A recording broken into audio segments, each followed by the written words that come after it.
Welcome to icon India. Icon India మీకు రెగ్యులర్గా అందిస్తున్నటువంటి ఈ కరెంట్ అఫైర్స్లో నేషనల్ ఇంటర్నేషనల్స్తో పాటు సైన్స్ అండ్ టెక్నాలజీ సమ్మిట్స్ అలాగే ఇంపార్టెంట్ డేట్స్ ఇవన్నీ కూడా కవర్ చేయడం జరుగుతూ ఉంది. సో ఇలా కరెంట్ అఫైర్స్కి ఎంత అవసరమో అలాంటి ఇష్యూస్ని రెగ్యులర్గా జరుగుతున్నటువంటి కరెంట్ ఈవెంట్స్ని ప్రత్యేకంగా మీకోసం డిజైన్ చేసి అందిస్తున్నాం. సో ఇలా అందిస్తున్నటువంటి ఈ పీడిఎఫ్ మీకు ఉచితంగా కావాలి అని అనుకుంటే జస్ట్ మీరు ఐకాన్ ఇండియా యాప్ని డౌన్లోడ్ చేసుకోండి, ఉచితంగా పీడిఎఫ్ని పొందండి. ఇక ఐకాన్ ఇండియా జస్ట్ 499తో ఎస్ఐ కానిస్టేబుల్ గ్రూప్స్కి సంబంధించిన ఆన్లైన్ క్లాసెస్ని అందిస్తూ ఉంది.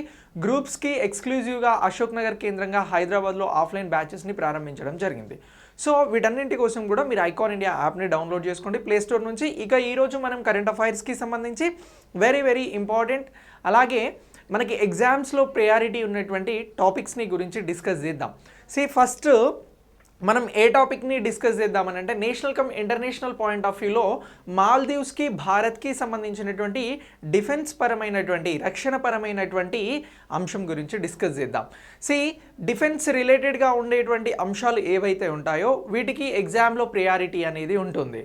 సో ఇటీవల భారత్ ఏ దేశంతో రక్షణ ఒప్పందాలు చేసుకుంది, లేదంటే వాయుసేనలకి సంబంధించి కానీ అలాగే నేవీకి సంబంధించినటువంటి జరిగేటువంటి ఎక్సర్సైజెస్ కానీ ఇలాంటి వాటి అన్నింటిపైన కూడా ఫోకస్ చేయాల్సి ఉంటుంది. సో ఇటీవల మనం మిలాన్ ఎక్సర్సైజ్ గురించి చెప్పినాం, ఇది భారత విశాఖపట్నంలో జరుగుతుందని. ఇలాంటివి చాలా important purely examination point of వ్యూలో. సో ఇక్కడ మనం డిస్కస్ చేస్తున్నటువంటి ఇప్పుడు మాల్దీవులకి భారత్కి సంబంధించినటువంటి టాపిక్ కూడా రక్షణపరమైనటువంటి టాపిక్ అని అంటున్నాం. మరి అసలు భారతదేశం అనేది ఇలా ఉంది. సో దీనికి సంబంధించి మాల్దీవ్స్ ఎక్కడ ఉన్నాయి సార్ అని అంటే ఇగో ఇక్కడ ఉన్నాయండి మాల్దీవ్స్. ఫస్ట్ దీన్ని ఐడెంటిఫై చేయండి మీరు. సో శ్రీలంక అనేది భారతదేశానికి ఇక్కడ ఉంది, మీ అందరికీ తెలుసు. ఇప్పుడు మాల్దీవ్స్ అనేవి ఇక్కడ ఉన్నాయి.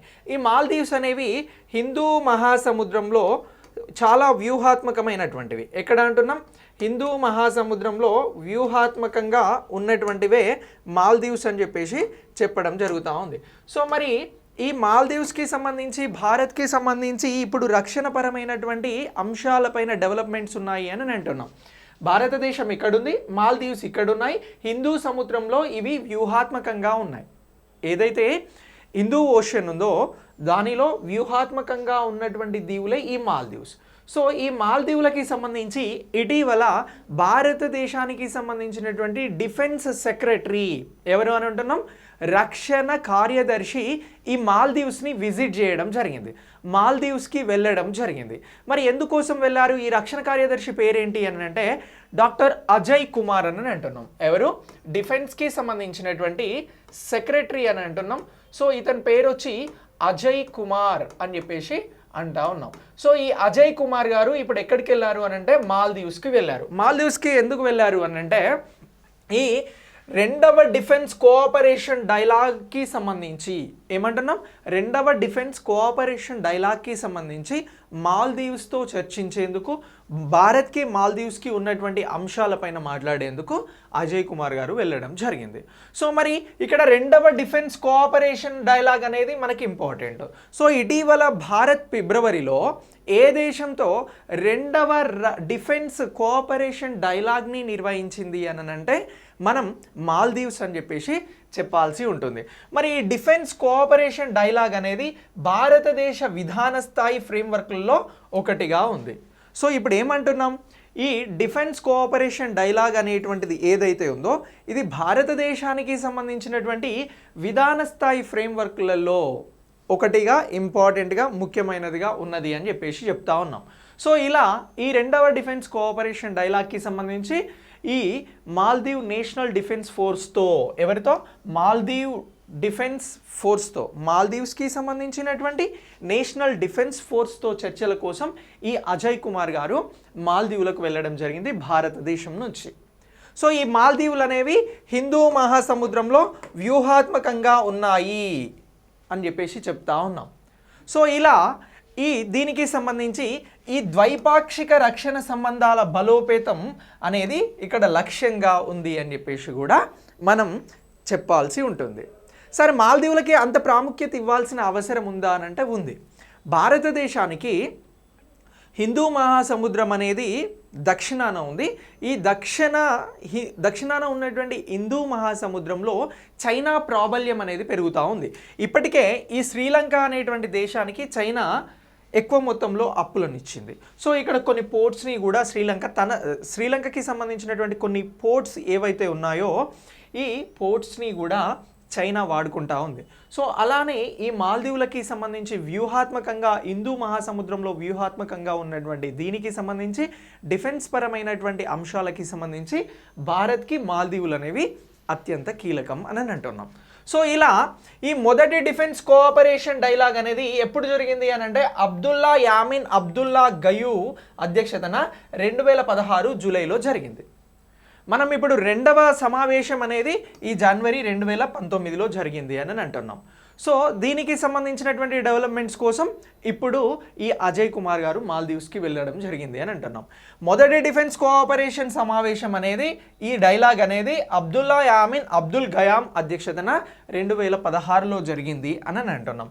ఇక హిందూ మహాసముద్రం గుండా వెళ్తున్నటువంటి వాణిజ్య సముద్రానికి సంబంధించినటువంటి మార్గాల కూడల్లో ఈ మాల్దీవులు అనేవి వ్యూహాత్మకంగా ఉన్నాయి అని చెప్పేసి మనం చెప్పడం జరుగుతూ ఉంది.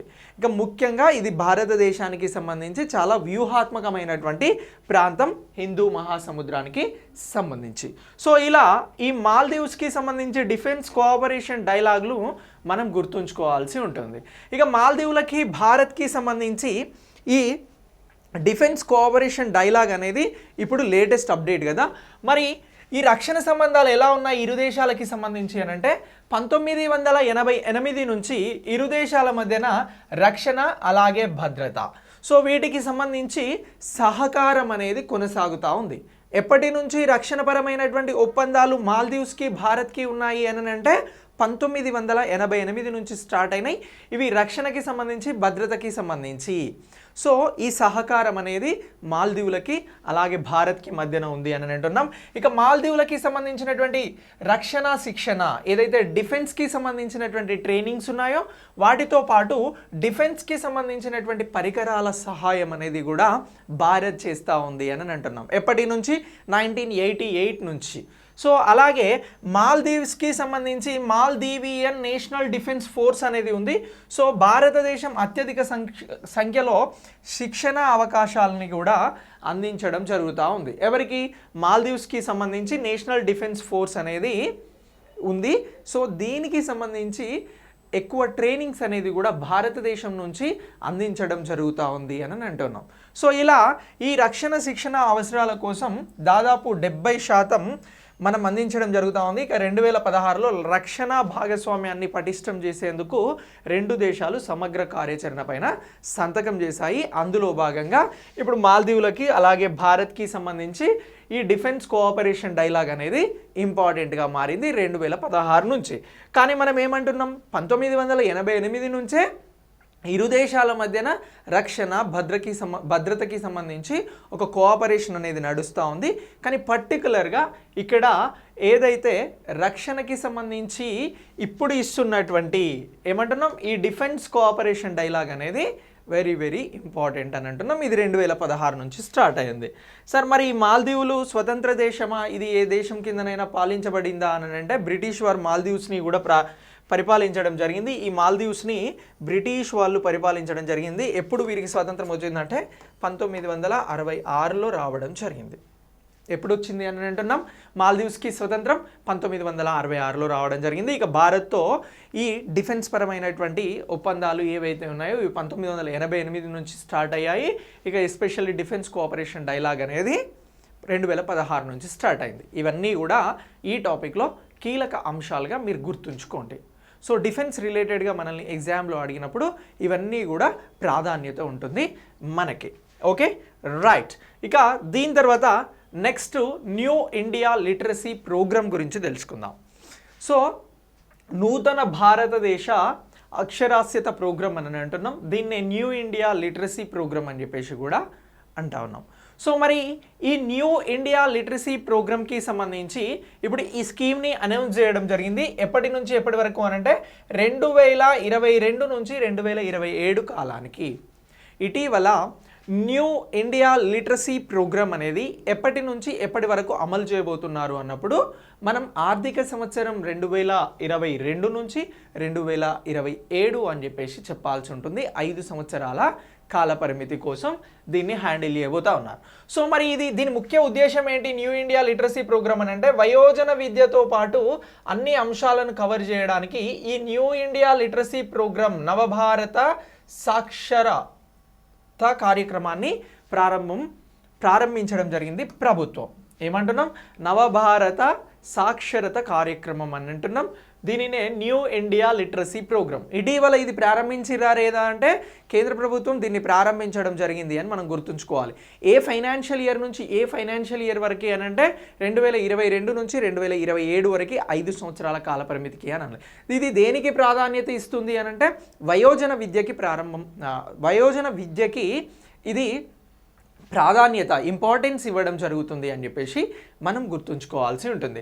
ఇక ఈ పథకం యొక్క లక్ష్యాలు ఏంటి అని అంటే అక్షరాస్యత మరియు సంఖ్యా జ్ఞానాన్ని, అలానే 21వ శతాబ్దపు పౌరునికి అవసరమైన క్లిష్టమైన జీవిత నైపుణ్యాలను పెంపొందించడం అనేది ఈ పథకం యొక్క లక్ష్యంగా ఉంది. ఏమంటున్నాం? లిటరసీని పెంపొందించాలి, అలాగే మ్యాథ్స్కి సంబంధించినటువంటి అంశాలను చెప్పడంతో పాటు 21వ శతాబ్దంలో జనాలు సర్వైవ్ అవ్వడానికి సంబంధించి, యూత్ సర్వైవ్ అవ్వడానికి సంబంధించి స్కిల్ డెవలప్మెంట్ పైన కూడా ప్రత్యేకంగా ఇది ఫోకస్ చేస్తూ ఉంది ఈ స్కీమ్. ఏ స్కీమ్ అంటున్నాం? New India literacy programme. So దీన్ని ప్రభుత్వం ప్రారంభించింది. సో ఇలా ప్రారంభమైనటువంటి ప్రోగ్రామ్స్ని గురించి, కార్యక్రమాలని గురించి మనం ప్రత్యేకంగా నేర్చుకోవాల్సి ఉంటుంది. ఇక దీంతో పాటు ఈ ఆర్థిక అక్షరాస్యత, డిజిటల్ అక్షరాస్యత, వాణిజ్య నైపుణ్యాలు, అలాగే ఆరోగ్య సంరక్షణ అవగాహనను కూడా ఈ న్యూ ఇండియా లిటరసీ ప్రోగ్రామ్ అనేది ప్రత్యేకంగా అందించబోతుంది అని చెప్పేసి మనం గుర్తుంచుకోవాలి. ఇగో ఇది న్యూ ఇండియాకి సంబంధించి లిటరసీ ప్రోగ్రామ్కి సంబంధించినటువంటి ప్రమోషనల్ పోస్టర్. ఇందులో ఇది అప్రూవ్డ్ 2022-27 అని చెప్పారు. దీనికి సంబంధించిన బడ్జెట్ ఎంత కేటాయించడం జరిగింది అని అంటే 1037.90 కోట్లను కేటాయిస్తూ ఉన్నారు. ఎంత అంటున్నాం? 1037.90 కోట్లను కేటాయించడం జరుగుతూ ఉంది. మరి ఇప్పుడు కోవిడ్ వచ్చింది, క్లాసులు అనేవి డైరెక్ట్గా జరగట్లేదు, మరి ఎలా దీన్ని నిర్వహిస్తారు అని బేసిక్ డౌట్ ఉంటుంది మనకి. ఈ న్యూ ఇండియా లిటరసీ ప్రోగ్రామ్ని ఇప్పుడు కొత్తగా మళ్ళీ రెనోవేట్ చేసి తీసుకొస్తున్నారు కాబట్టి దీనికి సంబంధించి డిజిటల్ మోడ్లో ఈ క్లాసెస్ని నిర్వహించాలి అని అనుకుంటున్నారు. ఇక ఈ పథకానికి సంబంధించి ఆన్లైన్ మోడ్ ద్వారా వాలంటరిజం ద్వారా అమలు చేయబడుతుంది. వాలంటీర్ల శిక్షణ, ధోరణి, వర్క్షాపులు ముఖాముఖి మోడ్ ద్వారా నిర్వహించవచ్చు అని చెప్పేసి కూడా చెప్తా ఉన్నారు. సో ఏదైతే సాక్షర భారత్ అని ఒక ప్రోగ్రామ్ ఉందండి, సో దానిలో వర్క్ చేసేటువంటి వాలంటీర్స్కి సంబంధించి ఇప్పుడు ఈ ప్రోగ్రామ్ని వాళ్ళే హ్యాండిల్ చేయబోతా ఉన్నారు. అంటే సాక్షర భారత్ అనేటువంటి ప్రోగ్రామ్ని రీప్లేస్ చేస్తూ డిజిటల్ మోడ్లో యువకులకి సంబంధించి వయోజనులకి సంబంధించి ఈ ప్రోగ్రామ్ అనేది నిర్వహించబోతా ఉన్నారు 5 years కోసం. ఇక వాలంటీర్లకి సంబంధించి సులభంగా యాక్సెస్ కోసం అన్ని మెటీరియల్లు అలాగే అన్ని వనరులని కూడా డిజిటల్లోనే అందించబోతా ఉన్నారు. సో ఇలా ఈ పథకం అనేది దేశంలో ఉన్నటువంటి అన్ని రాష్ట్రాలు, యూటీలలో 15 సంవత్సరాలు మరియు అంతకంటే ఎక్కువ వయసు కలిగినటువంటి వారి కోసం కవర్ చేయబడుతున్నటువంటి ప్రోగ్రాం. 15 సంవత్సరాలు అలాగే అంతకంటే ఎక్కువ వయసు ఉన్నవారు, ఎవరైతే లిటరసీకి దూరమైపోయి ఉన్నటువంటి వారు ఉన్నారో, అక్షరాస్యత అనేది పెంపొందించుకోలేకుండా వేరే పనులలో నిమగ్నమై ఉన్నటువంటి వారికి ప్రత్యేకంగా ఒక సమయం పెట్టి వారికి సంబంధించి ఈ న్యూ ఇండియా లిటరసీ ప్రోగ్రామ్ని రన్ చేయాలని ప్రభుత్వం భావిస్తూ ఉంది. దీనికోసం 2022 నుంచి 27 వరకు ఈ కార్యక్రమాన్ని ప్రారంభించింది. ఇక న్యూ ఇండియా లిటరసీ ప్రోగ్రామ్కి సంబంధించి అంచనా వ్యయం అనేది ఇంతకుముందు చెప్పిన 1037.90 కోట్ల రూపాయలు. ఇందులో 2022-27 ఆర్థిక సంవత్సరానికి సంబంధించి కేంద్రం వాటా 700 కోట్లు ఉంటే ఇంకా రాష్ట్రాలు అలాగే యూటీల వాటా ఎంత ఉండబోతుంది అని అంటే 337.90 కోట్లు ఉండబోతా ఉంది. అంటే దాదాపు ఇది 75:25 రేషియోలో ఈ పథకం అనేది అమలు చేయబోతా ఉంది. ఈ 75% ఏమో సెంట్రల్, అలాగే ఈ 25% ఏమో స్టేట్. ఇలా దీనిని నిర్వహించబోతా ఉన్నారు. ఇటీవల న్యూ ఇండియా స్కీమ్ ఇది స్టార్ట్ అయిందా? న్యూ ఇండియాకి సంబంధించి లిటరసీ స్కీమ్ స్టార్ట్ అయిందా, ప్రోగ్రామ్ స్టార్ట్ అయిందా లేదా అని అంటే ఎస్ స్టార్ట్ అయింది అని అనాలి. ఇప్పటి వరకు మనం చెప్పినటువంటి అన్ని బేసిక్ పాయింట్స్ని ప్రత్యేకంగా గుర్తుంచుకోవాల్సి ఉంటుంది. ఓకే, ఇక నెక్స్ట్ షార్ట్ లైన్ బ్రాడ్బ్యాండ్ సేవలకి సంబంధించి జియో SES అనే దాంతో జాయింట్ వెంచర్ని ప్రారంభించడం జరిగింది. సో ఇప్పుడు ఏమంటున్నాం, శాటిలైట్స్కి సంబంధించినటువంటి బ్రాడ్బ్యాండ్ సేవలు అని అంటున్నాం. సార్ ఈ శాటిలైట్ బ్రాడ్బ్యాండ్ సేవలు ఏంటి అని అంటే, ఇప్పటివరకు ఇంటర్నెట్ అనేది కేబుల్ ఆధారితంగా అలాగే టవర్స్ ఆధారితంగా మనకు ఇంటర్నెట్ అనేది ప్రొవైడ్ చేయడం జరుగుతూ ఉంది. డైరెక్ట్ శాటిలైట్ ద్వారా ఫోన్లకి ఇంటర్నెట్ అనేది అందించబోతూ ఉన్నారు. ప్రపంచంలో మొదటిసారి ఇప్పుడు ఈ ప్రయత్నం ఎవరు చేశారు అని అంటే, ఆల్రెడీ స్టార్లింక్ ఎలాన్ మస్క్కి సంబంధించినటువంటి స్పేస్ ఎక్స్ కంపెనీ వ్యవస్థాపకులు ఎవరైతే ఎలాన్ మస్క్ ఉన్నారో అతనికి సంబంధించి స్టార్లింక్ ద్వారా ఈ శాటిలైట్ ఆధారిత ఇంటర్నెట్ సేవలను ఇస్తాము అని చెప్పేసి వాళ్ళు ముందుగా అనౌన్స్ చేశారు.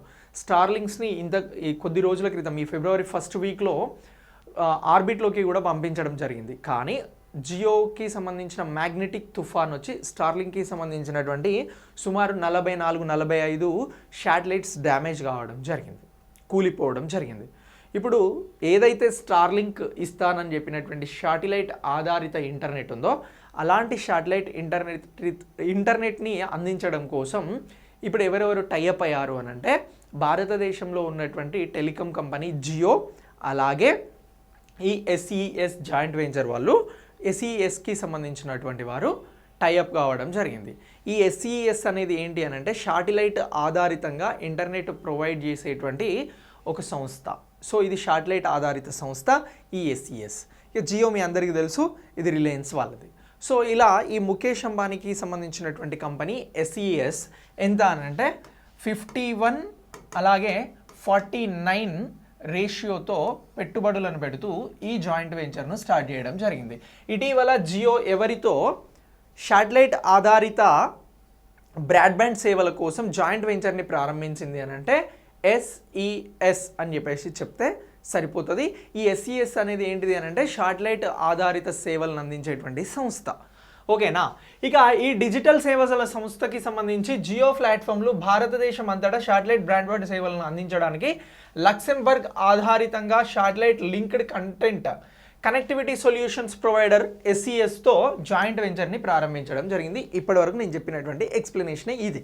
ఓకేనా, ఇక ఈ జాయింట్ వెంచర్ బహుళ కక్ష స్పేస్ నెట్వర్క్లను ఉపయోగిస్తుంది. జియో స్టేషనరీ ఈక్వటోరియల్ ఆర్బిట్ మరియు MEO మీడియం ఎర్త్ ఆర్బిట్ ఉపగ్రహ నక్షత్ర రాశులకి సంబంధించినటువంటి కలయిక. సో ఇక ఈ జాయింట్ వెంచర్కి సంబంధించి భారతదేశంలో SE యొక్క ఉపగ్రహ డేటా మరియు కనెక్టివిటీ సేవలను అందించడానికి ఇది ఉపయోగపడుతుంది అని చెప్పేసి చెప్తా ఉన్నాం. ఇక ఈ SES నుంచి గరిష్టంగా 100 Gbps సామర్థ్యాన్ని కలిగి ఉండడం జరుగుతుంది. SES శాటిలైట్ ఆధారిత సంస్థ అన్నాం కదా, దీంట్లో ఇంటర్నెట్ ఫెసిలిటీస్కి సంబంధించినటువంటి స్పీడ్ ఎంత చెప్తా ఉన్నారు అని అంటే 100 Gbps అని అంటున్నాం. ఫర్ ఎగ్జాంపుల్ ఇప్పుడు మనందరం కూడా 100 నుంచి 150 వరకు Mbps స్పీడ్ని పొందుతూ ఉన్నాం. కానీ ఇక్కడ ఏమంటున్నాం, Gbps స్పీడ్ని శాటిలైట్ ద్వారా అందించబోతున్నారు అని చెప్పేసి అంటా ఉన్నాం. ఇదే ప్రస్తుత ఒప్పందం జియోకి SES జాయింట్ వెంచర్కి సంబంధించింది. ఇక దీంతో పాటు ఈ SES ప్రధానంగా జియో మరియు MEO ఉపగ్రహాలను కలిగి ఉంది. ఇక్కడ మనం ఇంతకుముందు చెప్పాం కదా, 2 రకాల ఉపగ్రహాలను కలిగి ఉంది SES అనేది. ఒకటేమో జియో స్టేషనరీ ఈక్వటోరియల్ ఆర్బిట్ అలాగే మీడియం ఎర్త్ ఆర్బిట్. సో ఇలా ఈ ఉపగ్రహాలు అనేవి ఆల్రెడీ ఎవరికి ఉన్నాయి అని అంటే SESకు ఉన్నాయి. సో అందుకోసమే ఇప్పుడు ఈ SES కోసం ఈ జాయింట్ వెంచర్ అనేది ప్రారంభించడం జరిగింది జియో SESతో కలిసి. సో ఇలా ఎలాన్ మస్క్ నేతృత్వంలో స్టార్లింక్ అనేది భారతీ గ్రూప్ యొక్క OneWeb యొక్క గ్రూప్ ఉపగ్రహాలు తక్కువ భూకక్షలో ఉన్నాయి. అది దాన్ని ఏమంటున్నాం, లో ఎర్త్ ఆర్బిట్ అని అంటున్నాం. ఇప్పుడు ఆల్రెడీ స్టార్లింక్ గురించి నేను చెప్పాను. ఆ స్టార్లింక్ అలాగే ఎయిర్టెల్కి సంబంధించినటువంటిదే భారతీ గ్రూప్. వీరికి సంబంధించినటువంటి ఉపగ్రహాలు ఏవైతే ఉన్నాయో అవి చాలా తక్కువ అంటే లో ఎర్త్ ఆర్బిట్లో ఉన్నాయి అని చెప్పేసి కూడా చెప్పడం జరుగుతూ ఉంది. కానీ SESకి సంబంధించిన ఎక్కడ ఉన్నాయి అని అంటే జియో అని అంటున్నాం, అలాగే మీడియం ఎర్త్ లెవెల్ అని చెప్పేసి చెప్తా ఉన్నాం. ఇక ఈ ఉపగ్రహం యొక్క ఎత్తు భూమి యొక్క వైశాల్యానికి నేరుగా అనులోమానుపాతంలో ఉంటుంది. అందువల్ల ఉపగ్రహం ఎత్తులో ఉంచబడిందో అది పెద్ద ప్రాంతాన్ని కవర్ చేస్తుంది అని అంటున్నాం. Very simple. స్టార్లింక్ అంటే జియో అనేది అద్భుతమైన ఇంటర్నెట్ని ఇవ్వబోతుంది అని చెప్తా ఉన్నారు ఈ ఓవరాల్ కాన్సెప్ట్లో. ఎలా అని అంటే లో ఎర్త్ ఆర్బిట్లో ఉన్నటువంటి ఉపగ్రహాలు తక్కువ స్పేస్ని, తక్కువ ఏరియాను కవర్ చేస్తాయి. బట్ ఏదైతే జియో ఎర్త్ జోన్లో ఉన్నటువంటిది, మీడియం ఎర్త్ జోన్లో ఉన్నటువంటి ఉపగ్రహాలు ఏవైతే ఉన్నాయో అవి ఎక్కువ స్పేస్ని కవర్ చేసి ఇంటర్నెట్ని ఇస్తాయి అని అంటున్నారు. అలా ఇప్పుడు ఈ జియో చేసుకున్నటువంటి ఒప్పందంలో భాగంగా జియోకి సంబంధించినటువంటి ఇంటర్నెట్ సేవలు, బ్రాడ్బ్యాండ్ సేవలు ఏవైతే ఈ శాటిలైట్ ఆధారంగా ఇవ్వాలనుకుంటున్నారో అవి ఎక్కువ స్పేస్ని కవర్ చేస్తాయి అని అంటున్నారు. సో ఇది ఓవరాల్గా టాపిక్. కానీ మనం ఇందులో గుర్తుంచుకోవాల్సింది ఏంటి అని అంటే ఇటీవల శాటిలైట్ బ్రాడ్బ్యాండ్ సేవల కోసం జియో ఎవరితో ఒప్పందం చేసుకుంది అని అంటే SES అని చెప్పేసి గుర్తుపెట్టుకోవాలి. ఇది ఒక జాయింట్ వెంచర్ అని గుర్తుపెట్టుకోవాలి. SES అనేది శాటిలైట్స్కి సంబంధించిన సేవలను అందిస్తుంది అని చెప్పేసి గుర్తుంచుకోవాల్సి ఉంటుంది. ఇక దీని తర్వాత నెక్స్ట్ వచ్చి DNT అని అంటున్నాం. సరే ఈ DNT అంటే ఏంటి అని అంటే డీనోటిఫైడ్ ట్రైబ్స్ అని అంటున్నాం. వీరికి సంబంధించి ఆర్థిక సాధికారిత సీడ్ పథకంని ప్రారంభించడం జరిగింది. ఏమంటున్నాం, ఈ DNTస్కి సంబంధించి, డీనోటిఫైడ్ ట్రైబ్స్కి సంబంధించి ఒక స్కీమ్ని లాంచ్ చేశారు. ఎవరు లాంచ్ చేశారు అని అంటే నిన్న 16th ఫిబ్రవరిన డాక్టర్ వీరేంద్ర కుమార్ గారు లాంచ్ చేయడం జరిగింది. ఎవరు ఈ డాక్టర్ వీరేంద్ర కుమార్ గారు అని అంటే సోషల్ జస్టిస్ అండ్ ఎంపవర్మెంట్కి సంబంధించినటువంటి మినిస్టర్. తెలుగులో ఏమంటున్నాము అని అంటే సాధికారత న్యాయంకి సంబంధించినటువంటి, సోషల్ జస్టిస్కి సంబంధించినటువంటి, సామాజిక న్యాయం సాధికారతకి సంబంధించినటువంటి మంత్రిగా ఉన్నటువంటి కేంద్ర మంత్రి డాక్టర్ వీరేంద్ర కుమార్ గారు ఈ స్కీమ్ని లాంచ్ చేసినారు అని అంటున్నాం. ఏ స్కీమ్ అది? DNTలకి సంబంధించిన ఆర్థిక సాధికారిత. దానినే స్కీమ్ ఫర్ ఎకనామిక్కి సంబంధించినటువంటి అంశాలను పెంపొందించేదిగా చెప్తా ఉన్నాం. దాన్ని సీడ్ పథకం అని చెప్పేసి అంటా ఉన్నాం. సో ఇలా ఈ ఎవరు మరి DNTలు అని అంటే సంచార జాతులు, సెమీ సంచార కమ్యూనిటీల సంక్షేమం కోసం డాక్టర్ అంబేద్కర్ ఇంటర్నేషనల్ సెంటర్ న్యూఢిల్లీలో ఈ DNTల ఆర్థిక సాధికారత పథకాన్ని కేంద్ర సాధికారిత మంత్రి అలాగే డాక్టర్ వీరేంద్ర కుమార్ గారు ప్రారంభించారు అనేది ఇక్కడ ఇంపార్టెంట్. ఇటీవల DNTలకి సంబంధించినటువంటి ఆర్థిక సాధికారత స్కీమ్ని ఎవరు ప్రారంభించారు అని అంటే సామాజిక న్యాయానికి సంబంధించినటువంటి మంత్రి డాక్టర్ వీరేంద్ర కుమార్ అని చెప్పేసి మనం గుర్తుంచుకోవాల్సి ఉంటుంది. ఎక్కడ ప్రారంభించారు? న్యూఢిల్లీలో. ఎప్పుడు ప్రారంభించారు? February 16th. సో ఇలా దీనిని గుర్తుంచుకోండి. మరి ఎవరయ్యా ఈ DNTలు అని అంటే భారతదేశంలోనే అత్యంత వెనుకబడిన, ఆర్థికంగా వెనుకబడినటువంటి వర్గాలనే DNT, NT, SNTలుగా చెప్పడం జరుగుతూ ఉంది.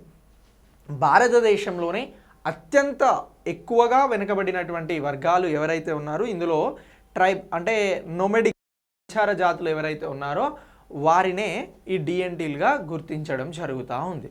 సో ఈ DNTలకి సంబంధించి ఏంటి అని అంటే 1871లో ఒక బ్రిటిష్ వారు ఒక చట్టం తీసుకురావడం జరిగింది. అదే క్రిమినల్ ట్రైబ్స్ యాక్ట్. ఏమంటున్నా 1871లో క్రిమినల్ ట్రైబ్స్ యాక్ట్ అని బ్రిటిష్ వారు ఒక చట్టాన్ని తీసుకురావడం జరిగింది. ఈ బ్రిటిష్ వారు తీసుకొచ్చినటువంటి చట్టం ఏదైతే ఉందో దానికి సంబంధించి వీరిని ఎలా అనంటే వీరిపైన ఈ చట్టాన్ని ప్రయోగించడం జరిగింది. అలాగే వీటి వలన ఈ వర్గాలకి సంబంధించి ఒక దుస్థితి అనేది మొదలు కావడం జరిగింది. అంటే వీరిని క్రిమినల్స్గా గుర్తించడం మొదలుపెట్టారు. ఏ చట్టం కింద? బ్రిటిష్ వారు 1871లో చేసినటువంటి క్రిమినల్ ట్రైబ్స్ యాక్ట్ ప్రకారం.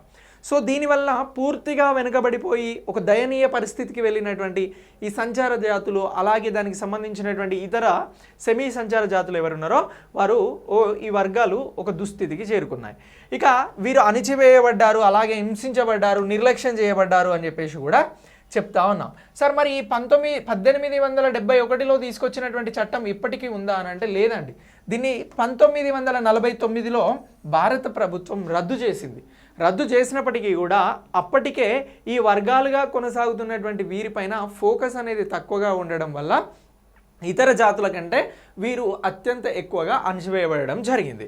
సో ఇలా వలస ప్రభుత్వ విధానాల జీవితాలను మరియు జీవనోపాధికి ప్రతికూలంగా వీరు ప్రభావితం అవుతున్నారు. కాబట్టి వీరి ఆర్థిక సాధికారిత కోసం ఇప్పుడు DNTలకి సంబంధించి సీడ్ అనేటువంటి పథకాన్ని ప్రారంభించారు అని చెప్పేసి అంటా ఉన్నాం.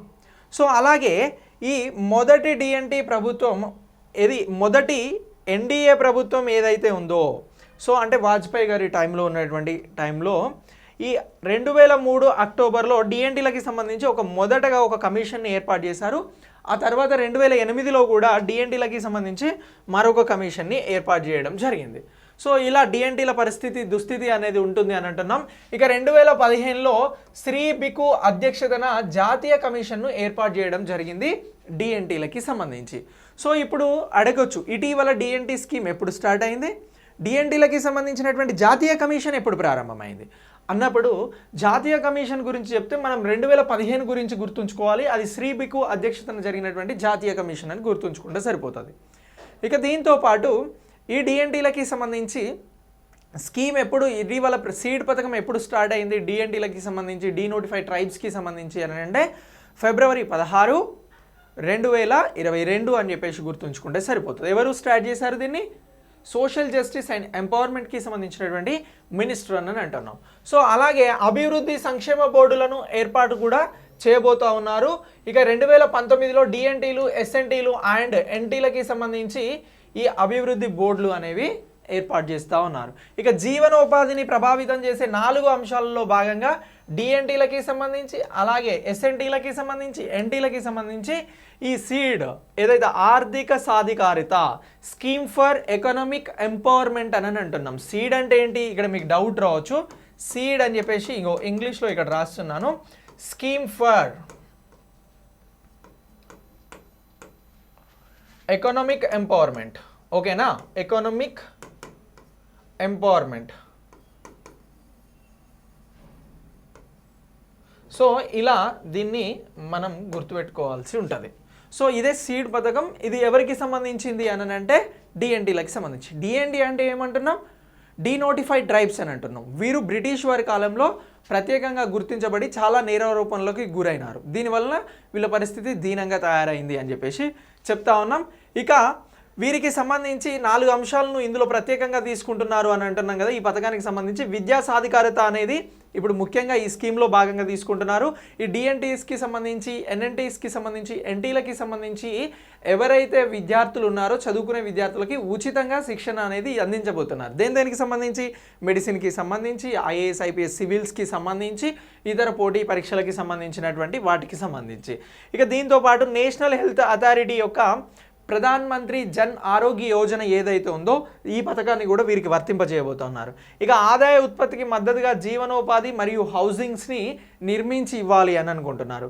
ఇక ఈ పథకం 2021 నుంచి 22 నుంచి 200 కోట్లతో 5 ఏళ్ల పాటు కొనసాగుతుంది. అంటే 2027 వరకు కూడా ఈ డిఎన్టీలకి సంబంధించి ఈ పథకం అనేది కొనసాగబోతుంది అని చెప్పేసి మనం ప్రత్యేకంగా గుర్తుంచుకోవాల్సి ఉంటుంది. సో విధానపరమైనటువంటి నిర్ణయాలలో ఇప్పుడు ప్రభుత్వం తీసుకున్నటువంటి ఈ స్కీమ్ని గురించి మనం ప్రత్యేకంగా గుర్తుంచుకోవాలి. ఈరోజు 2 స్కీమ్స్ని గురించి డిస్కస్ చేస్తూ ఉన్నాం. ఒకటేమో న్యూ ఇండియా లిటరసీ స్కీమ్. ఓకేనా? సో ఇదేమో డిఎన్టీలకి సంబంధించి సీడ్ అని అంటున్నాం, స్కీమ్ ఫర్ ఎకనామిక్ ఎంపవర్మెంట్కి సంబంధించినటువంటిది. సో ఇలా ఈ 2 కూడా చాలా ఇంపార్టెంట్. మీకు ఎగ్జామ్స్లో రావడానికి 100% అవకాశం ఉంది. సో బీ ఫోకస్గా వీటిని మీరు నేర్చుకోండి. ఓకే.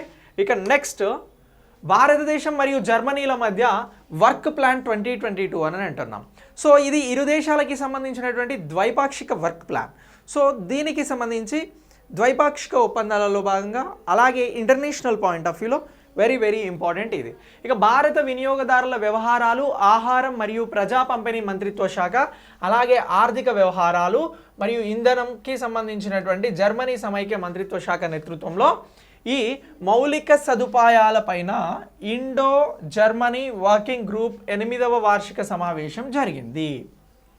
క్వశ్చన్ ఇలా అడగవచ్చు. ఫర్ ఎగ్జాంపుల్, ఇండియా అలాగే జర్మనీకి సంబంధించి నాణ్యమైన మౌలిక సదుపాయాలపైన ఇండో జర్మన్ 8వ వార్షిక సమావేశం జరిగింది అని అంటే 8th సమావేశం అని చెప్పేసి మనం గుర్తుపెట్టుకోవాల్సి ఉంటుంది.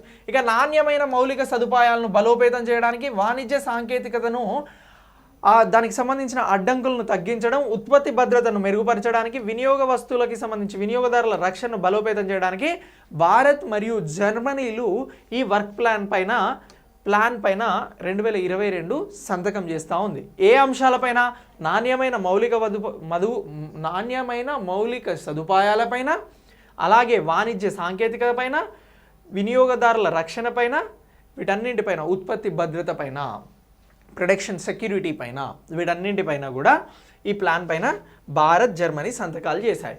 మరి ఈ రెండింటికి సంబంధించి ఇంకా చలనశీలత, శక్తి, వృత్తాకార ఆర్థిక వ్యవస్థ, స్మార్ట్ వ్యవసాయం, వైద్య పరికరాలు, డిజిటలైజేషన్, ఇలాంటి వాటి అన్నింటికి సంబంధించి కూడా ఈ పరికరాలు అని అంటున్నాం, వైద్య పరికరాలు అలాగే ఇతర పరికరాలు మార్కెట్ నిఘాకి సంబంధించి ఈ రెండు దేశాలు అంగీకారం తెలిపాయి అని అంటున్నాం. ఓకేనా? సో ఇలా అన్ని రంగాలలో కూడా ఈ సహకారం అనేది జర్మనీకి, భారత్కి ఉండబోతుంది. ఇప్పుడు 8వ వార్షిక సమావేశం అనేది జరిగింది. ఇక గ్లోబల్ క్వాలిటీ ఇన్ఫ్రాస్ట్రక్చర్ ఇండెక్స్కి సంబంధించి అధ్యయనంలో స్టాండర్డైజేషన్ అంశాలలో భారత్ని 7వ స్థానంలో, అక్రిడేషన్ కార్యకలాపాలలో 9వ స్థానంలో మరియు మెట్రాలజీ సంబంధిత కార్యక్రమాలలో 19వ స్థానంలో భారత్ అనేది ప్రస్తుతం ఉంది. ఏమంటున్నాం? గ్లోబల్కి సంబంధించినటువంటి క్వాలిటీ ఇన్ఫ్రాస్ట్రక్చర్ ఇండెక్స్ అని అంటున్నాం. సో వెరీ ఇంపార్టెంట్ ఈ పాయింట్. సో ఏదైతే ఈ గ్లోబల్ క్వాలిటీకి సంబంధించి ఇన్ఫ్రాస్ట్రక్చర్ ఇండెక్స్ ఉందో ఈ ఇండెక్స్కి సంబంధించి GQII అని చెప్పేసి అనడం జరుగుతూ ఉంది. ఈ GQII global quality infrastructure index, ఇందులో భారత్ ర్యాంక్ ఎంత అని అంటే స్టాండర్డైజేషన్లో 7వ స్థానం అని అంటున్నాం. అక్రిడేషన్ కార్యకలాపాలకి సంబంధించి ఇంకా ఎక్కువ గుర్తింపుకి సంబంధించి 9వ స్థానం అని అంటున్నాం. అలాగే మెట్రాలజీ సంబంధిత కార్యకలాపాలలో 19వ స్థానంలో నిలిచింది అనేది కూడా ఈ ఇండో జర్మనీకి సంబంధించినటువంటి జరుగుతున్నటువంటి ఒప్పందంలో భాగంగా మనం అప్డేట్ చేసుకోవాల్సి ఉంటుంది. Okay, right. ఇక దీని తర్వాత వరల్డ్ సస్టైనబుల్ డెవలప్మెంట్ సమ్మిట్ అనేది జరుగుతూ ఉంది. సో ఈ వరల్డ్ సస్టైనబుల్ డెవలప్మెంట్ సమ్మిట్ని ఎవరు నిర్వహిస్తూ ఉన్నారు అని అంటే the energy and resources institute ఏదైతే ఉందో ఇది నిర్వహిస్తూ ఉంది. ఇది ఎక్కడ ఉంది సార్ అని అంటే ది ఎనర్జీ రిసోర్సెస్ ఇన్స్టిట్యూట్ అనేది న్యూఢిల్లీలో ఉంది. ఎక్కడ ఉంది అని అంటున్నాం? న్యూఢిల్లీలో ఉన్నది అని అంటున్నాం. సో మరి భారత దేశ రాజధాని న్యూఢిల్లీలో ఉన్నటువంటి the energy and resources institute అనేది ఇప్పుడు వరల్డ్ సస్టైనబుల్ డెవలప్మెంట్ సమిట్ 21 సమిట్ని నిర్వహించడం జరుగుతూ ఉంది. ఎన్నవ సమిట్ అని అంటున్నాం? ఇది 21 సమిట్ అని చెప్పేసి మనం చెప్తా ఉన్నాం. సో ఇలా ఈ సమిట్ గురించి మీరు అప్డేట్ చేసుకోండి. సో ఈ సమిట్ని ఇప్పుడు నిర్వహిస్తూ ఉన్నారు. ఈ సమిట్ అనేది ప్రారంభమైంది నిన్న 16 ఫిబ్రవరిన ప్రారంభమైంది. ఈ సమిట్లో ఎవరు మాట్లాడారు అని అంటే ప్రైమ్ మినిస్టర్ మోడీ గారు ప్రత్యేకంగా మాట్లాడడం జరిగింది. సో మరి ఏమని చెప్తున్నారు అని అంటే మోడీ గారు వెరీ సింపుల్గా మనం ప్రీవియస్ క్లాసులలో కూడా చెప్పుకోవడం జరిగింది. గ్లాస్గోకి సంబంధించి వాతావరణ ఒప్పందానికి సంబంధించి వివిధ అంశాలపైన మోడీ గారు మాట్లాడడం జరిగింది. 2070 కల్లా భారతదేశాన్ని 0 ఉద్గారాలకు తీసుకెళ్తామని అంటున్నారు. దీనికి సంబంధించి పునరుత్పాదక శక్తి వనరులను పెంచేందుకు భారతదేశంలో తీసుకుంటున్నటువంటి చర్యలను గురించి ఈ సమావేశంలో మాట్లాడుతూ ఉన్నారు. ఏ సమావేశం అంటున్నాం? వరల్డ్ సస్టైనబుల్ డెవలప్మెంట్ సమిట్ అని అంటున్నాం. ఈ సమావేశంలో ఇంకా ఏం మాట్లాడారు అని అంటే వరల్డ్ ఫైనాన్స్ అనేది ప్రత్యేకంగా ఎన్విరాన్మెంట్ అంటే వాతావరణానికి సంబంధించి వరల్డ్ ఫైనాన్స్ అనేది తీసుకురావాలి. దీనికి ప్రపంచ దేశాల మద్దతు, దానికి సంబంధించినటువంటి సహకారం ఉండాలి అని చెప్తా ఉన్నారు. ప్రపంచ దేశాలలో వాతావరణ మార్పులు అనేవి తీవ్రంగా ఈ ప్రపంచాన్ని ప్రభావితం చేస్తున్నాయి. కాబట్టి ఈ వరల్డ్ సస్టైనబుల్ డెవలప్మెంట్కి సంబంధించినటువంటి సమిట్లో భాగంగా భారత్లో చేపడుతున్నటువంటి కార్యక్రమాలు కావచ్చు, అంటే ఇటీవల తీసుకొచ్చినటువంటి PM కుసుమ్ కావచ్చు, అలాగే పునరుత్పాదక శక్తి వనరులకి సంబంధించి భారత్ తీసుకుంటున్నటువంటి నిర్ణయాలు, అలాగే Bharat one sun one world one grid అని చెప్పేసి తీసుకొచ్చినటువంటి సోలార్కి సంబంధించినటువంటి ఇతర అంశాలు, వీటన్నింటినీ కూడా ప్రత్యేకంగా మోడీ గారు ఈ సమావేశంలో ప్రకటించడం జరిగింది. ఇక వాతావరణానికి సంబంధించి ఈ న్యాయం జరగాలి అని అంటే పర్యావరణ సుస్థిరత అనేది సాధించడం తప్పనిసరి అని చెప్పేసి మాట్లాడారు. ఇక వాతావరణ చర్యలకి సంబంధించి తగిన ఫైనాన్సింగ్ కూడా అవసరం గురించి చెప్పడం జరిగింది. ఇక భారతదేశం ప్రపంచ భూభాగంలో 2.4% ఉంది. ఇక ప్రపంచంలోని జాతులు దాదాపు భారతదేశంలో ఎంతున్నాయి అని అంటే 8% ఉన్నాయి. ఇక భారతదేశం భారీ వైవిధ్యతతో కూడుకున్న దేశం అని, అలాగే ఈ పర్యావరణాన్ని కాపాడుకోవడానికి అన్ని అంశాలను ముందుకు తీసుకెళ్తున్నామని చెప్పేసి మోడీ గారు మాట్లాడడం జరిగింది. సో ఇలా మీరు ఈ వరల్డ్ సస్టైనబుల్ డెవలప్మెంట్ సమిట్ గురించి గుర్తుంచుకోవాలి. సో దీన్ని ఎవరు నిర్వహించారు అని అంటే the energy and resources institute, ఒకప్పుడు దీన్ని టాటా ఇన్స్టిట్యూట్ అనేది 2003లో దీన్ని పేరు మార్చారు. ఏమని పిలుస్తున్నారు 2003 నుంచి? The energy and resources institute అని చెప్పేసి పిలవడం జరుగుతుంది. ఇది ఇప్పుడు 21 సమిట్, ఏ summit? World sustainable development summit అనేది నిర్వహిస్తుంది. సార్ మరి ఇది ఎందుకు నిర్వహిస్తుంది అని అంటే ఇది ఎన్విరాన్మెంట్ ఇష్యూస్ పైన అలాగే సస్టైనబుల్ డెవలప్మెంట్కి సంబంధించినటువంటి ఇష్యూస్ పైన ప్రత్యేకంగా పనిచేయడం జరుగుతుంది. ఇది ఒక లాభాపేక్ష లేనటువంటి సంస్థ, ఓకేనా? సో ఇలా దీనిని గుర్తుంచుకోవాలి. ఇది న్యూఢిల్లీలో ఉంది అని అంటున్నాం, ఓకే. ఇక దీంతో పాటు లైఫ్ స్టైల్ ఫర్ ఎన్విరాన్మెంట్కి సంబంధించి ప్రో ప్లానెట్ పీపుల్ అనేటువంటి 2 కార్యక్రమాలని కూడా ప్రధానమంత్రి మరొకసారి పునరుద్ధరించడం జరిగింది అని అంటున్నాం, ఓకే. ఇక నెక్స్ట్ ఢిల్లీ పోలీసులకి సంబంధించి, దేశ రాజధాని ఢిల్లీ, ఇక్కడ పోలీసులకి సంబంధించి 75వ ఆవిర్భావ దినోత్సవం అనేది నిర్వహించడం జరిగింది. ఎన్నవ దినోత్సవం అని అంటున్నాం? 75వ ఆవిర్భావ దినోత్సవం. ఢిల్లీ పోలీసింగ్ అనేది ఏర్పడి 75 ఇయర్స్ అవుతుంది. సో ఇలా 75 ఇయర్స్ ఎగో ఏర్పడినటువంటి ఈ ఢిల్లీ పోలీసులకి సంబంధించి 75వ వార్షికోత్సవం యానివర్సరీ అనేది జరిగింది అని అంటున్నాం. సో దీనిలో ఎవరు పాల్గొన్నారు అని అంటే హోంశాఖ మంత్రి, కేంద్ర హోంశాఖ మంత్రి అమిత్ షా గారు పాల్గొన్నారు. ఢిల్లీ అనేది యూనియన్ టెరిటరీ పోలీస్ వ్యవస్థ అంతా కూడా సో ఇక్కడ ఈ కేంద్రం పరిధిలో ఉంటుంది. ఇక ఢిల్లీ పోలీసులకి సంబంధించి జవాన్లు చేసినటువంటి అత్యుత్తమ సేవలకి సంబంధించి శౌర్య పథకాలను, ఇతర పథకాలను అందించారు. ఈ కార్యక్రమానికి సంబంధించి అమిత్ షా గారు రోహిణిలో కొత్తగా నిర్మించినటువంటి డీసీపీ కార్యాలయాన్ని కూడా, ఆ సముదాయాన్ని కూడా ప్రారంభించడం జరిగింది. ఇది ఎక్కడ అనంటే ఢిల్లీలో అని అంటున్నాం. ఇక కోవిడ్-19 కారణంగా 79 మంది ఢిల్లీ పోలీస్ సిబ్బంది మరణించారు. వీరికి ప్రత్యేకంగా నివాళులను కూడా అర్పించడం జరిగింది. ఇక దేశంలో మొదటి హోంమంత్రి అయినటువంటి సర్దార్ వల్లభాయ్ పటేల్ నాయకత్వంలో స్వతంత్రం వచ్చిన తర్వాత ఢిల్లీ పోలీసింగ్ అనేది స్థాపించబడడం జరిగింది అని అంటున్నాం. సో ఇలా ఈ ఢిల్లీ పోలీసుల శాంతి, సేవ, న్యాయం నినాదంతో పనిచేస్తూ ఉన్నాయి అని చెప్పేసి కూడా ప్రత్యేకంగా చెప్తా ఉన్నాం. ఇక నిర్మలా సీతారామన్ గారు పంచతంత్రకి సంబంధించినటువంటి ఒక కాయిన్ని కాయిన్ ఏదైతే నాణెం ఉందో దానిని విడుదల చేయడం జరిగింది. అది ఏమంటున్నామనంటే పంచతంత్రకి సంబంధించినటువంటి మొదటి రంగులో ఉన్నటువంటి కలర్ సావనీర్ కలిగినటువంటి కాయిన్ అని అంటున్నాం. సో దీన్ని ఇటీవల ఎవరు ప్రారంభించారు, ఆవిష్కరించారు అని అంటే మనం ఆర్థిక మంత్రి నిర్మలా సీతారామన్ గారి గురించి గుర్తుంచుకోవాల్సి ఉంటుంది. సరే, ఈ పంచతంత్రకి సంబంధించిన మొదటి కలర్ సావనీర్ నాణాన్ని ఎందుకు విడుదల చేశారు అని అంటే security printing and minting corporation of India అనేది ఒకటి ఉంది. ఈ security printing and minting corporation ఇండియాకి సంబంధించి 17వ వ్యవస్థాపక దినోత్సవం అనేది జరిగింది. సో దీనిలో భాగంగా ఆర్థిక మంత్రి నిర్మలా సీతారామన్ గారు పంచతంత్రకి సంబంధించినటువంటి కలర్ సావనీర్ కాయిన్ని విడుదల చేశారు అనేది మనం ఇక్కడ ఇంపార్టెంట్గా గుర్తుంచుకోవాలి. ఇక దీంతో పాటు ఆర్థిక మంత్రి ఈ సాంకేతికతతో నడిచేటువంటి ఆర్థిక వ్యవస్థకు అనుగుణంగా నైపుణ్యాలను పెంపొందించుకోవాలి అని చెప్పేసి, పెంపొందించుకోవడానికి సంబంధించిన అప్గ్రేడేషన్ గురించి ఆలోచించాలి అని చెప్పేసి కూడా ప్రత్యేకంగా సూచించడం జరిగింది. మీరు ఇక్కడ ఒక పాయింట్ని గుర్తుంచుకోవాలి. Security printing and minting corporation of India limited 17వ వార్షికోత్సవం సందర్భంగా, వ్యవస్థాపక దినోత్సవం సందర్భంగా పంచతంత్రకి సంబంధించినటువంటి మొదటి రంగ్ సావనీర్ కాయిన్ని ఎవరు విడుదల చేశారు అని అంటే ఆర్థిక మంత్రి నిర్మలా సీతారామన్. ఇది ఒకటి గుర్తుపెట్టుకోండి. ఇక నెక్స్ట్ పామాయిల్పై వ్యవసాయ సెస్ అనేది తగ్గించడం జరిగింది. ఏదైతే పన్నులు ఉన్నాయో ఈ పామాయిల్కి సంబంధించి ప్రత్యేకంగా తగ్గించడం జరిగింది అని అంటున్నాం. ఈ క్రూడ్ పామాయిల్కి సంబంధించి వ్యవసాయ సెస్ను 7.5% నుంచి 5% తగ్గించడం జరిగింది. అంటే ఎంత తగ్గించింది? భారత ప్రభుత్వం 2.5% సెస్ని తగ్గించింది. దేనిపైన? వ్యవసాయానికి సంబంధించి పామాయిల్ ఏదైతే ఉందో దానికి సంబంధించి. అయితే ఈ తగ్గించినటువంటి సెస్ వల్ల ఎవరికి బెనిఫిట్ జరుగుతుంది అని అంటే పామాయిల్ వినియోగదారులుగా ఉన్నటువంటి మనందరికీ కూడా ఇది కొంత రిలీఫ్ని ఇస్తుంది ధరల తగ్గుదలకి సంబంధించి అని అంటున్నాం. ఇక ఎడిబుల్ ఆయిల్కి సంబంధించి ధరలు పెరగకుండా చూసేందుకు కేంద్రం క్రూడ్ పామాయిల్పై ఈ అగ్రిసెస్ని 7.5 నుంచి 5% తగ్గించింది అని అంటున్నాం.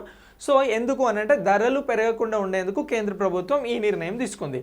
ఇక ఈ క్రూడ్ పామ్ ఆయిల్, అలాగే క్రూడ్ సోయాబీన్ ఆయిల్, క్రూడ్కి సంబంధించినటువంటి సన్ఫ్లవర్ ఆయిల్, దీన్నంతా కూడా 0% దిగుమతి సుంకం అనేది ప్రస్తుతం ఉంది. ఇది ప్రాథమిక రేటు. ఇది ఎప్పటి వరకు కొనసాగుతుంది అంటే సెప్టెంబర్ 30 ఈ ఏడాది వరకు కూడా ఉంది. సో వీటికి సంబంధించి దిగుమతులు ఏవైతే ఉన్నాయో వాటిపైన 0% దిగుమతి సుంకం అనేది ఉంది. అంటే ఎలాంటి సుంకం పన్ను అనేది వినియోగించడం లేదు.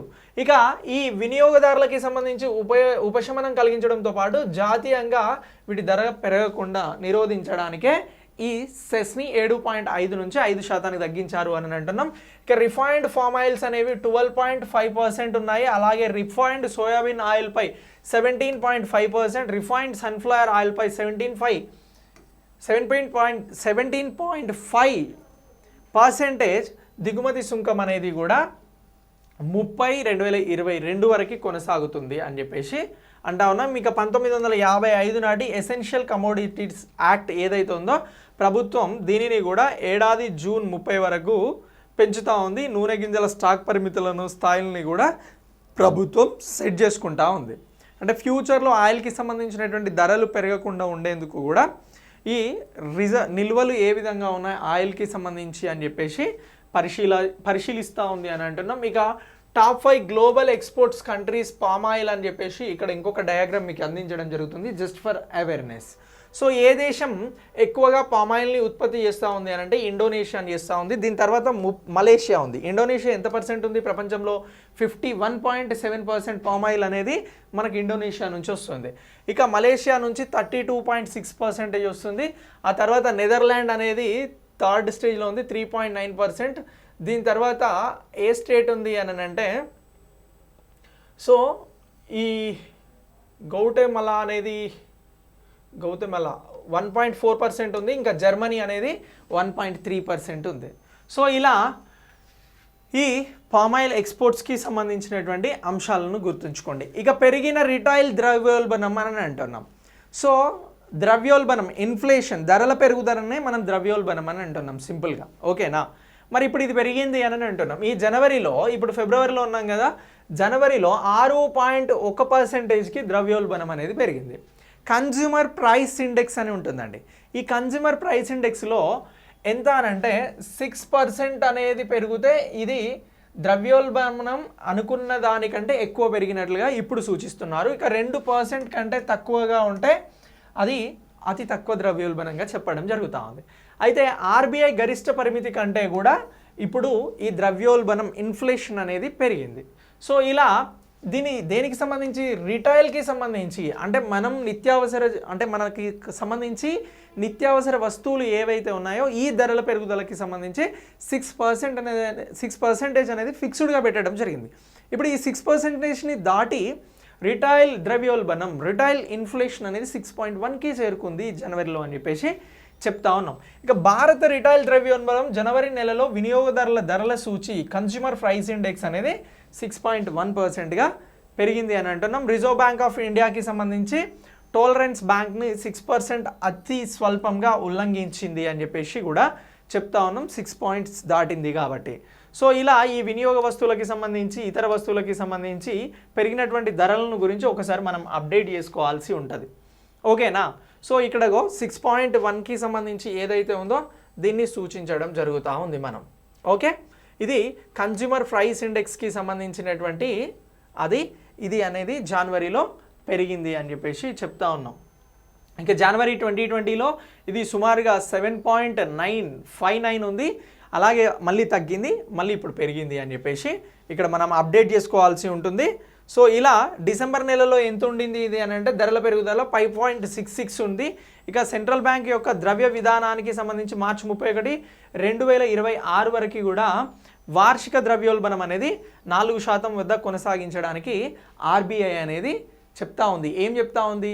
ఏదైతే ఈ ద్రవ్యోల్బణం అనేది ఉందో దీనికి 4% వద్దన కంట్రోల్ చేస్తాము అని చెప్పేసి వారికి సంబంధించి ద్రవ్య విధాన నిర్ణయాలలో చెప్పడం జరిగింది.